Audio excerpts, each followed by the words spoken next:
we are nature. We are part of nature. You know, we have to remember who we are and what our cycles look like, and prepare when it comes change of seasons, so that we're strong and we understand what's coming and how to manage it. There's smaller cycles where there's purging and healing and this sort of stuff, and then there's bigger cycles where we're all connected at that particular time, you know, or there's bigger cataclysms that affect us all at the same time. Whereas there's microclimate ones that affect just certain regions and certain areas, right? Like, do we even question when, because another book for people to read was Arthur Firstenberg's book, The Invisible Rainbow, right? Where he talks about every time that they upgraded the signaling, so our electromagnetic frequencies, when they shifted, a lot of people got respiratory illnesses, right?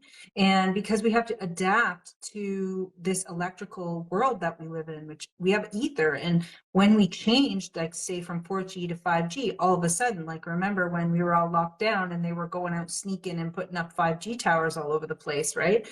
Now, what is that going to do to our health? How many people can adapt to the change of electromagnetic frequencies? How well are they able to adapt? Is their nutrition primed and ready for that adaptation? You know, because you have to make enzymes to adapt to new things. And that means your digestive health, your liver health, all has to be, you know, in sound mind or in a sound way to actually adapt properly. And did anybody question, you know, maybe it's the EMFs that are causing a lot of people to get sick.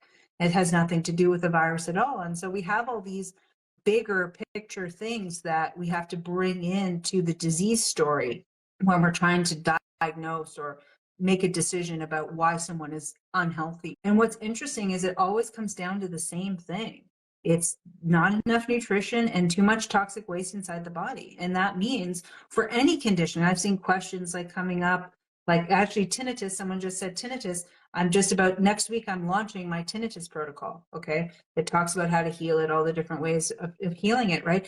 It's like, but it comes down to similar things where you have to support the terrain nutrition. You have to fix the gut so it's assimilating properly, because you can put nutrition in, but if it can't be used, then it goes out, right? And you have to look at where all the poisons, toxins, and assaults are coming in. And that's like back to German medicine too. It could be an emotional assault, right? It could be where you're at with your stress levels and old traumas that you're carrying in your body. They all can predispose you to these weaknesses that now knock you down every couple times a year, or every change of seasons, or when there's a new upgrade, you can't adapt well, you're not vital enough. And so it's like their methods are death by 1,000 cuts, right? They got you coming and going. And then they insult you doubly with their own medicine, which is suppressing the action of the body that wants to fix this, that wants to get it out and wants to make corrections and is naturally intelligent and knows what you need. And if we just tuned into nature, tuned into our nature and our bodies, we would learn and we would understand what we need, and we wouldn't pollute ourselves the way we do with all the offerings of the pharmaceutical, cartel. We would just say, no, thank you. I have God, I have nature, we're good. And we would be better for it. But we're obviously, we're learning the hard way. We are learning, I hope. And we will, eventually come through it. I have an optimistic, outcome in my mind that we will figure it out and we will overcome the tyranny of it all.